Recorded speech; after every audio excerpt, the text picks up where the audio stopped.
The amphitheater of Accord smelled of roasted fungus, powdered gravitas, and desperation masked by perfume. Alien dignitaries lounged in their assigned spheres, domes, bubbles, and biothrones, all floating in elaborate patterns to display status. The Zorvanii reclined on scented clouds of neural mist, murmuring agreements no one else could hear. The Zernic priest not bobbed gently inside a gelatinous containment field, humming a song in 37 frequencies that made nearby translators flicker. It was, as ever, a diplomatic bloodbath. At the center, a coliseum the size of a small moon rotated slowly beneath layered force fields. Jagged rings of mineral-rich stone hovered around it, one for each species who had ever threatened galactic war, and thus had been invited to settle things politely through honorable combat. The crowd howled, screeched, and sang as sacred banners were incinerated one by one in ritual ignitions. Somewhere a species shed its skin in gratitude. The gong rang, and silence rippled across vacuum-sealed barriers. On this cycle of contested starlight we gather, intoned the Arbiter Prime, his voice resonating through 12 larynxes in harmony. To renew the accord through the only language all speak, that of the blade, the claw, and the will. Several aliens clapped. A few exploded out of custom. "This is fine," muttered the human liaison, straightening his lapel. His name was Daniel, but everyone here called him Meat Translator. He stood on a small glass platform reserved for minor species. His job today was to pray Earth's champion lasted more than 10 seconds. Because, as the Galactic Senate saw it, humans were charming but irrelevant. They'd arrived late to interstellar civilization, barely climbing out of their gravity wells before tripping over faster-than-light travel. Their technology was scrappy, their culture digestible, and their capacity for diplomacy akin to watching puppies argue about philosophy. Still, they were fun at parties, and their willingness to volunteer for duels earned them the affectionate nickname, the intern species. A hush fell. 1,000 cameras pivoted. A great steel tunnel unsealed at the far end of the arena, steaming like a dragon's sigh. From its mouth stepped the human champion. She wore matte black armor, scuffed, scarred, functional. No glowing symbols. No banners. Just a high collar turned up against solar wind and a steady gait that ignored the roaring crowd. Her stride was unhurried. She looked like a woman walking to a grocery store during a snowstorm, not toward a biologically weaponized juggernaut. Her name was Ellie Volkov, though most of the galaxy knew her by an older name, Baba Yaga. 1,000 species had rumors. The Yelthari claimed she'd single-handedly turned their hive fleet into dust using primitive iron and ice logic. The Skathar whispered that she dissolved into shadows at will. The Bronix once offered to mate with her entire lineage as tribute. She declined. Ellie's expression betrayed none of this. She looked up at the floating boxes of dignitaries, eyes gliding over 12-eyed judges, venom-lipped kings, and bark-skinned diplomats, like someone deciding which cereal to avoid. A breeze shifted her hair, gray at the edges, tied back into a tight braid. She was 46 standard years old and wore the weight of war like a second skin. Someone threw petals. Another threw acid. Protocol demanded both. Thrun the Devourer arrived to a deafening silence. The arena's floor shuddered as his containment doors parted. He stepped forward on 8 legs, each ending in bone drills. Flames wreathing his thorax shimmered and pulsed with his breath. 2 secondary heads blinked in different directions. His central eye fixed on Ellie, unblinking, like the galaxy's worst spotlight. Thrun had been bred on the dying moons of the Mordraxian cluster, trained in zero-gravity arenas, and sharpened against gravity shears. His victories numbered in the hundreds. His defeat count had yet to tick above 0. The odds reflected that 999 to 1. In his favor, a soft chime echoed through the arena as betting finalized. On the diplomatic floor, the Vulcarian ambassador stretched her gills and slid 3 tokens into the betting pool. First blood in 2 seconds. Spinal rupture by 10. Daniel swallowed. Is there a bet for emotional damage? The ambassador tilted her head. Unquantifiable. Uninteresting. Ellie rolled her neck. Bones popped. Her gaze slid over Thrun with lazy disinterest. "You're smaller than the last one," she said. Thrun snarled in 9 pitches. Translations flooded every screen. "I shall unmake your lineage. I will dine on your fear. Your species will remember you only by the shape of your failure." Ellie blinked. "I've dated worse." The crowd laughed, at least the ones who understood human sarcasm. Others mistook it for a challenge in ancient dialect and doubled their bets. The Arbiter Prime raised his 12-fingered hands. "Combatants, are you prepared?" Thrun raised 4 limbs in affirmation. They glowed with planetary heat. Ellie shrugged. A soft whine rose as the arena activated. Gravity fields randomized, terrain morphed.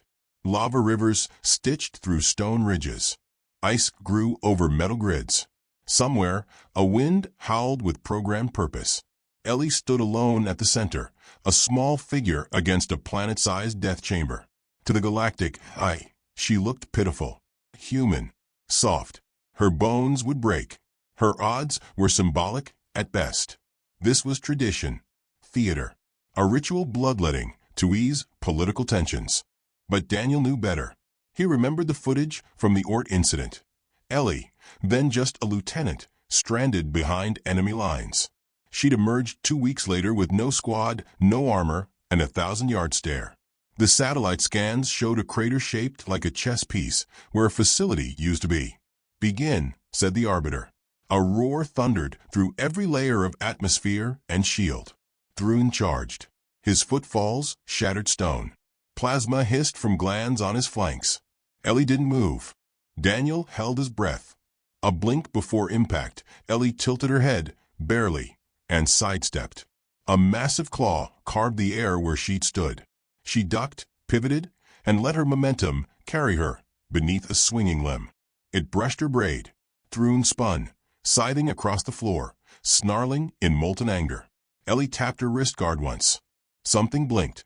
Her foot slid against a shifting tile. A hissing gas erupted, intended to disorient. She exhaled through her teeth and stepped left into colder gravity. Her movement was unflashy, mathematical. Not dance, not flourish. Calculation. She didn't attack. Not yet. Commentators whispered across species bands. The Vulcarian ambassador narrowed her eyes. "She's reading him," Daniel muttered. "Pacing him. Mapping range and aggression." The ambassador sniffed. "She will be paced." Ellie moved again. Just 2 steps. Just enough. Thrun's claws struck sparks against an invisible barrier. He howled. Her armor absorbed the echo. A new scratch marred her shoulder. Still no counterattack. Ellie was observing, like she always did. You see, Ellie Volkov didn't believe in first strikes. Not in arenas. Not in love. Not in war. She believed in silence. In pattern. In response. The arena screamed. Fires surged. The crowd roared. And then, Ellie moved. Just one motion. She pivoted, slid beneath Thrun's final limb, and drove her knee into a joint beneath his 3rd thoracic spine. There was a crunch. Thrun paused. Ellie stepped back, hands still loose at her sides. The juggernaut twitched. Then he laughed. Not a sound his species often made. Not a sound the translators liked. "You amuse me, tiny death wish." Ellie tilted her head. "Good," she said. "It's more fun when you're surprised." The crowd leaned forward. A moment passed. Ellie slowly raised one hand and pointed. The camera followed her finger to a small blinking panel half buried in the arena wall. There, amid rubble and flame, a faint glimmer of metal pulsed. The Vulcarian ambassador's gills flattened. Daniel's breath caught. "Is that emergency gravitational failsafe node?" Ellie said aloud. Thrun turned too late. The panel detonated. Gravity reversed in a 10-meter radius. Thrun, unbalanced by momentum, twisted mid-lunge. Ellie was already moving, slinging herself into the altered field, twisting like a swimmer through molasses, and planting her feet against a molten ridge. She launched. Her boots struck Thrun's main ocular cluster with calculated grace. He screamed. Not in rage. In realization. He fell, half from force, half from sudden self-doubt. Ellie landed lightly, breathing once through her nose. The crowd was dead silent. The Arbiter Prime opened a mouth, closed it. The camera zoomed on Ellie's face. She looked bored. Dust floated past her shoulder. Thrun lay groaning, limbs twitching. She did not press the advantage. She merely turned, lifted her wrist, and tapped the comm. "Volkov to council," she said. "You can keep your peace talks." Static. Then, "Repeat that, champion?" Ellie looked up at the cameras. "I said, the treaty's dead. I just killed it." Behind her, Thrun gasped a question, untranslated. Ellie didn't answer. She walked toward the tunnel. No fanfare. No exit music. Just bootsteps. The crowd didn't know whether to scream or kneel. She vanished into shadow, and diplomacy collapsed with her. The arena had a pulse. Not metaphorically, though its politics throbbed with ancient grudges and glittering bloodlines, but quite literally. Beneath the stone and steel battlefield, a buried organ of synthetic muscle contracted every 40 seconds, subtly altering the terrain. It was designed to keep combatants on edge and prevent boring engagements. The Zorvanii called it living neutrality. The humans called it a goddamn ankle-snapping hazard. Ellie Volkov squatted on a flat slab of obsidian as the monks of the Accord shuffled around her in a dizzying spiral. Their heads were elongated, their robes sequined in star maps. They hummed tunelessly as they dusted her with fragrant minerals meant to ward off dishonor and sponsorship deals. The scent was thick clove, steel, and what might have been old guilt. She sneezed once loudly. One monk paused, scandalized. "Sorry," Ellie said dryly. "Your incense smells like a fever dream." They resumed their spirals, muttering in at least 3 legal dialects. She watched them without watching them, eyes half-lidded. Every movement around her was clocked and calculated.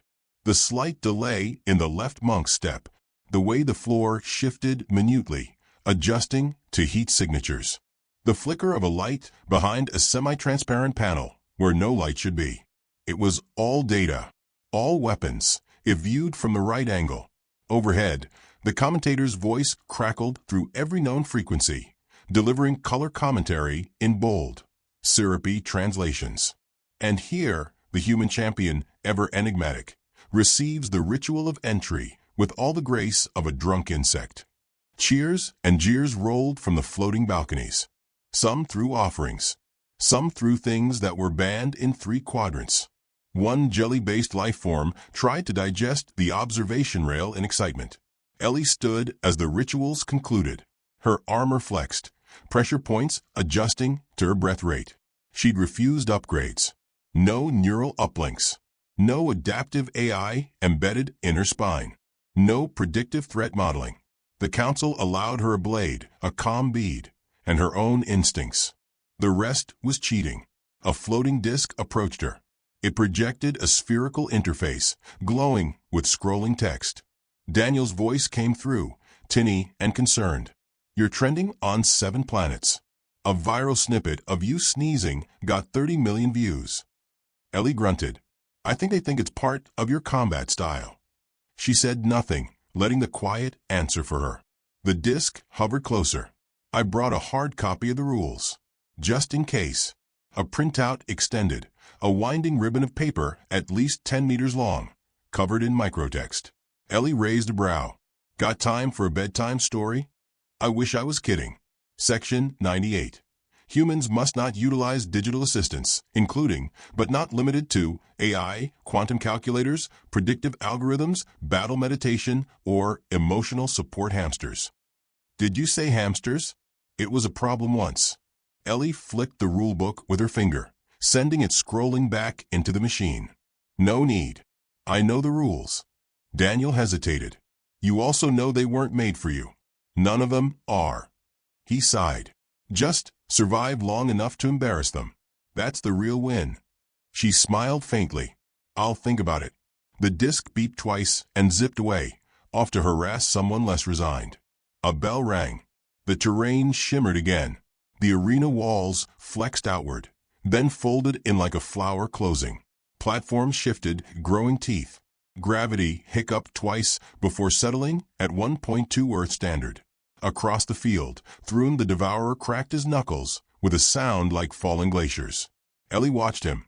Not his size or teeth or lava-dripping glands, but the rhythm of his movement.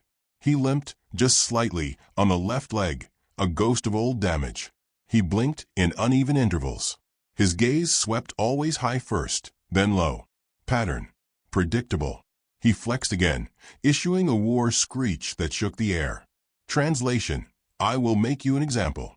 She whispered under her breath. Same. The commentator cleared its many throats.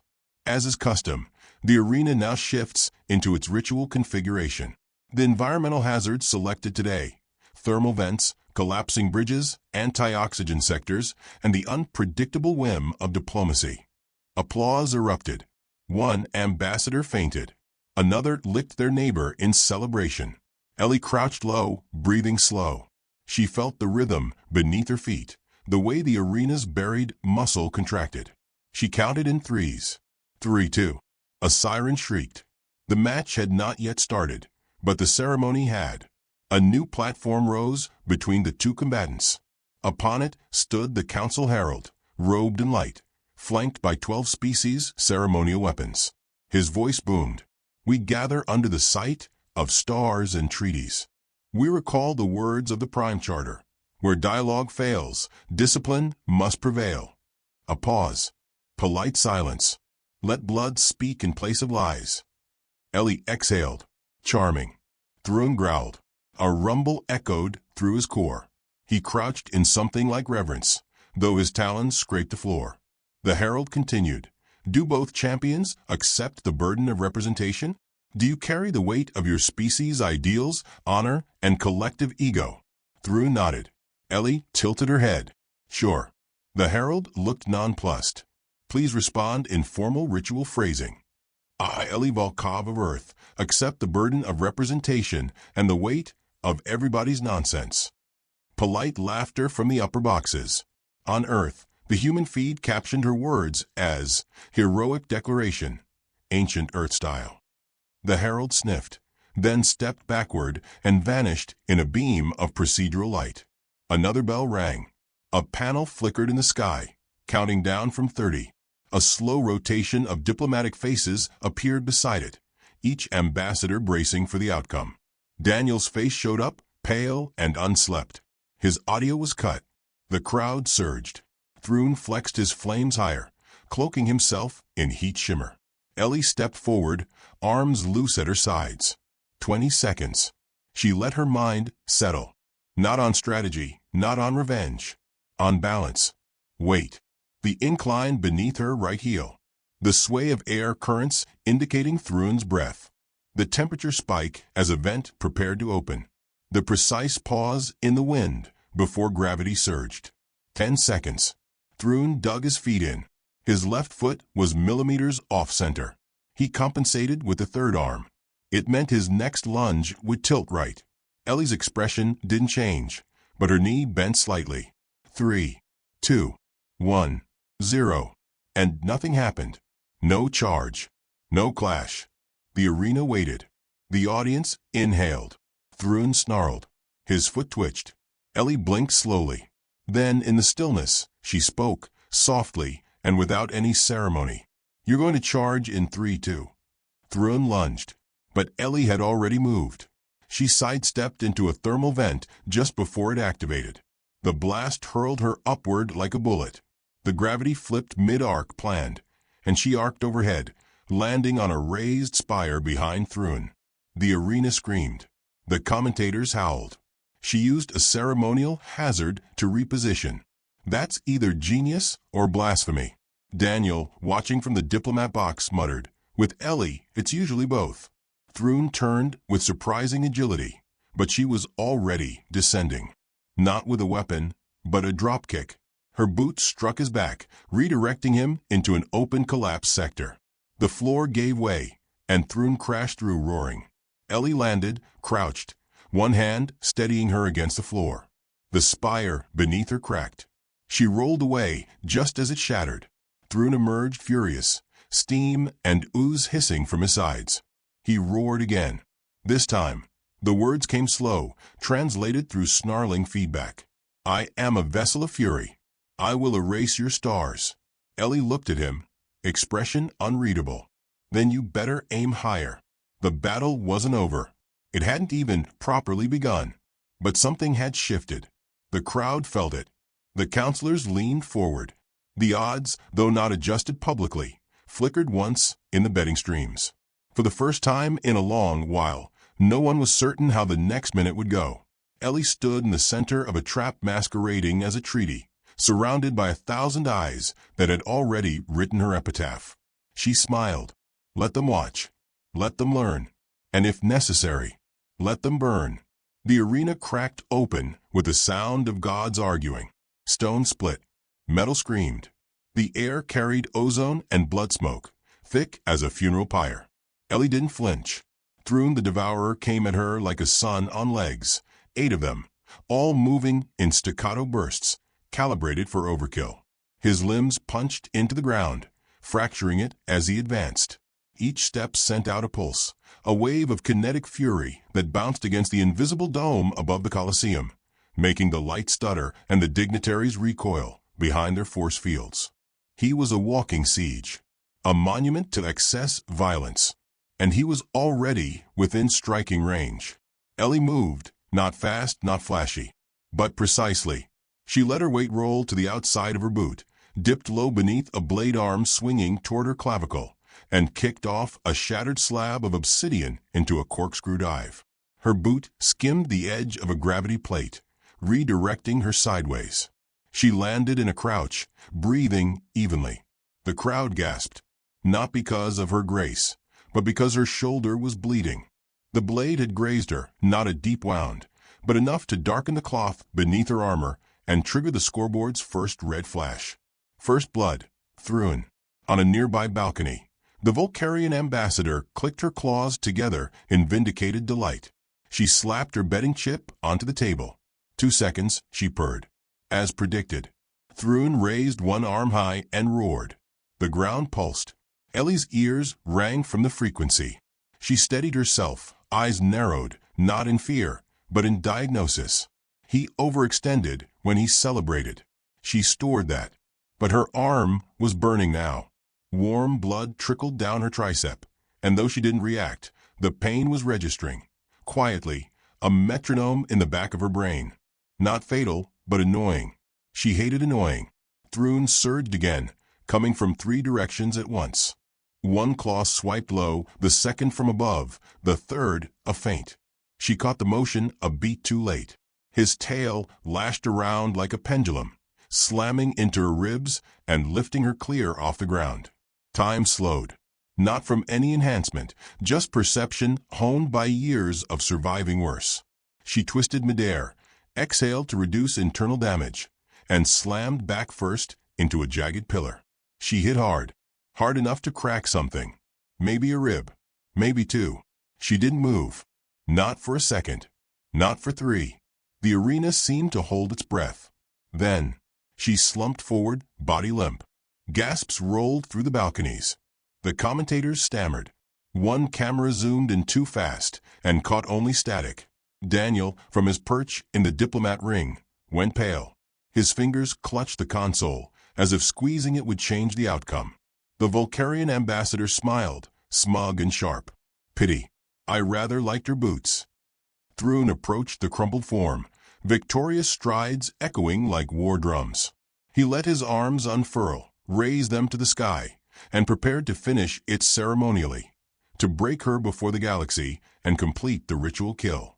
Then Ellie moved, not grandly, not with vengeance, just her pinky finger, a twitch. But it was enough. Thrune's primary ocular system registered the motion, recalibrated its targeting. Right as Ellie sprang upward, spinning off the pillar with a cracked but functional ribcage, and drove her elbow into the base of his secondary eye cluster. The move wasn't about damage, it was about confusion. Thrune howled, staggered back. Ellie landed, one knee buckling. She caught herself. 2 seconds late, she murmured. Must be getting old. Blood dripped from her lip. Her side ached with every breath. But she was on her feet. The crowd went silent again. Even the commentator didn't speak. For a heartbeat, the entire galaxy watched a woman bleed and breathe. Then she moved again. Fast now. Fast enough to surprise even those who'd expected her to surprise. She darted sideways, straight toward a collapse zone where the terrain had buckled from Thrun's earlier rampage. A loose panel blinked red. Beneath it, a volatile gravity core exposed for half a second each cycle. Thrun followed, roaring, but she wasn't trying to escape. She was baiting him. She tapped a heel into the edge of the gravity flare and launched herself backward, past Thrun, right as he lunged and stepped directly into the surge field. His balance faltered. His center mass lifted 6 centimeters off alignment.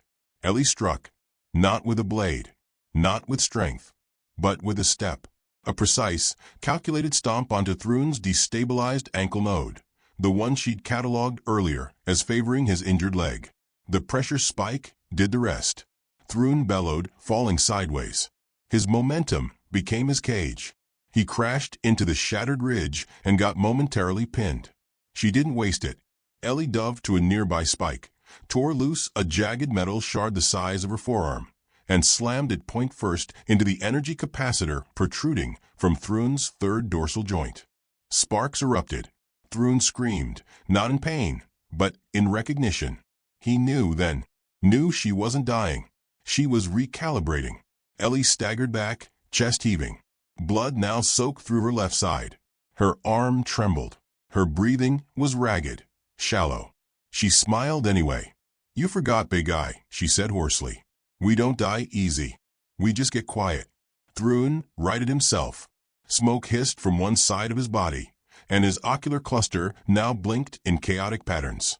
Disoriented. Wounded? Yes, but still dangerous. He charged again. Ellie braced, but this time she didn't meet him head-on. She ran. Not in retreat. In circuit. Around him. Darting left, then right, bouncing off vents and crumbling edges. Thrun followed, slashing wildly. Each miss scraped chunks from the arena walls. Each miss carved a shape. A pattern. Daniel, watching from above, blinked. She's drawing something. He zoomed the feed. She was. Not with ink. Not with light. With scars. With destruction. Her movements traced a spiral, a double helix path through the arena. Right into the center, where an ancient power node hummed beneath the floor, dormant in most duels, but active now due to earlier ritual overload. She reached it. Stopped. Waited. Thrun came thundering in, arms raised. Ellie ducked, then punched the ground. Not the node itself, but the control ring surrounding it. A ripple surged outward. The arena responded. Panels flipped. Gravity snapped.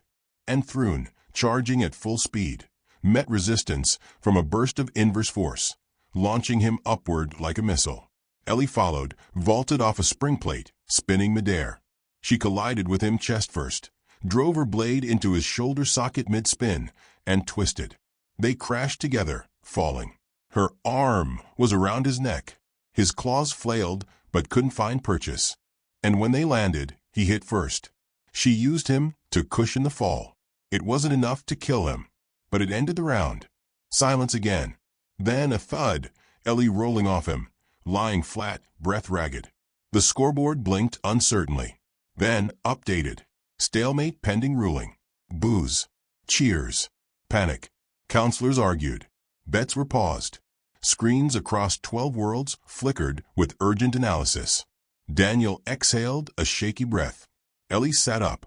She coughed blood once, spat it onto the ground, and looked straight into the central camera. "No more metaphors," she said. "Next round ends the war." The feed cut to black. The arena, battered and scorched, hissed with the cooling of its own fury.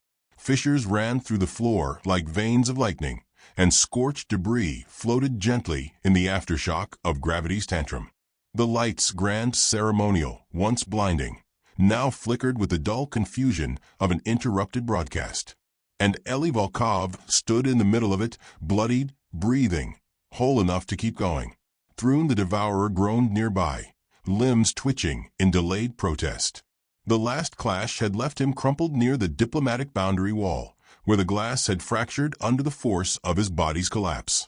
He wasn't dead, not by biological standards, but his pride had hemorrhaged beyond repair. She hadn't finished him, not because she couldn't, but because she didn't need to. Above them, silence reigned. The dignitaries stared from their respective enclosures, unsure of how to proceed. This wasn't in the protocol. The rules allowed for victory, for death, for surrender.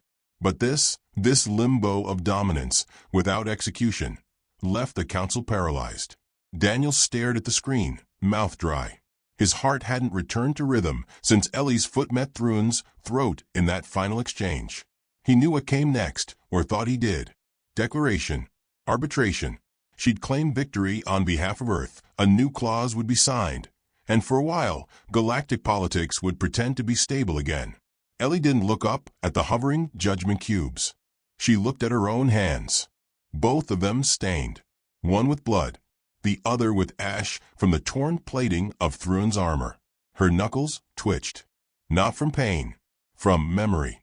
A field. A sky filled with smoke. The sound of distant screaming and her father's voice over the comm, saying, "Hold the line, Elenia. Just a little longer." She was tired of holding the line. The announcer tried to salvage the moment. "Ladies and esteemed sentient beings, we are awaiting the official declaration from Champion Volkov." "No," she said. The voice faltered. I beg your pardon, Champion?" "No declaration." Her voice cut through the static like glass through cloth. "No treaty. No ceremony. You'll get no peace forged in this blood." The dignitaries gasped. The Arbiter Prime's 3 brains visibly pulsed in distress. A dozen diplomats began transmitting emergency signals. The Vulcarian ambassador fell into stunned silence, her betting chip clattering from her claws. Thrun, dazed but coherent, turned one massive eye toward her. He didn't snarl. He didn't threaten. He watched her the way predators watch wildfires, fascinated, confused, afraid. Ellie took a step forward, not toward Thrun, not toward the ceremonial plinth where champions raise their arms in pretend triumph, but toward the edge of the arena. A gate hissed open, not because it was scheduled, but because someone behind the systems didn't know what else to do. She walked. The lights didn't follow her. The cameras lagged, not knowing whether this was still part of the match. The crowd tried to make sense of it. Was this a tactic? A protest? A collapse? But her posture was clear. This wasn't retreat. It was refusal. In the highest viewing box, the Tri-Species Accord Director, an elegant tangle of feathers, glass, and neural fluid, stood in horror. She's abandoning the process. That is catastrophic. This invalidates the combat clause. The treaty cannot proceed. "She won," muttered a technician somewhere. "We saw her win." "No declaration, no peace," the director snapped. "We are unmoored, utterly unmoored." Ellie reached the docking hallway. Her boots echoed with the clean, mechanical finality of an ending she'd chosen. As she passed the checkpoint, one of the maintenance bots chirped and offered her a cloth for cleaning her blade. She took it, wiped once, handed it back. Then she kept walking. Daniel caught up with her 3 corridors later. "Ellie, what did you just do?" She stopped, tilted her head slightly toward him, but didn't fully turn. "Did you see the council's faces?" she asked. "I saw panic, yes. That's usually a sign something's broken. It's always been broken. I just stopped pretending it wasn't." He stepped in front of her, not to block, but to anchor. "They're saying this is a diplomatic disaster. You voided the clause. Without a declaration, it's a null result." She finally looked at him. Her eyes were gray, clear, and frighteningly calm. "No," she said. "It's a warning." Daniel blinked. To who? To everyone who thought sending a human into an arena meant they were sending a puppet. He rubbed a hand down his face. "You just walked away from peace." "I walked away from theater," she corrected. "If they want peace, they can earn it. Through negotiation. Through change. Not by watching someone bleed until they feel morally superior." She stepped past him. Her pace never changed. At the docking bay, her ship waited, small, matte quiet, unimpressive. Like her.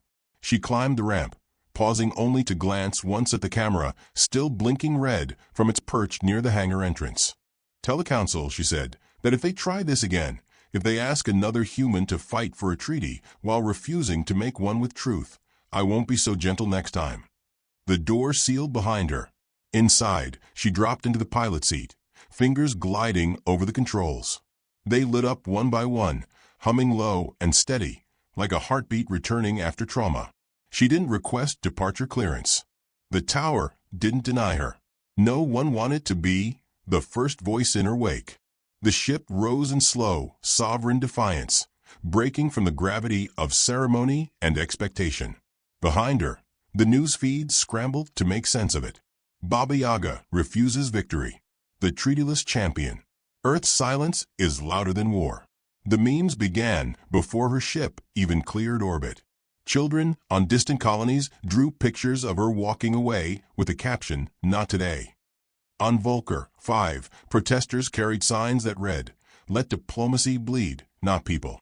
On Earth, the president said nothing at all, only watched the feed with her hands folded tightly. The council met in emergency quorum within the hour. They screamed. They spun. They begged the archives for precedent. There was none, because no one had ever walked away from winning. Back in the arena, the lights dimmed. The floor cooled. Thrun was retrieved and treated for non-life-threatening injuries. He asked only one question before passing into sedated recovery. "What do they feed those things on Earth?" No one answered. Ellie's ship broke the atmosphere with no trail and no flourish. Just a silence that expanded in her wake, filling every chamber of power with a ringing question. What happens when the quiet ones stop obeying? In the control room, a technician whispered the final log for the record. Peace talks suspended indefinitely. And beneath that unofficial, unsanctioned, added by a human who once admired war heroes and now feared quiet women with bloodied hands. Because Baba Yaga stood up and walked away,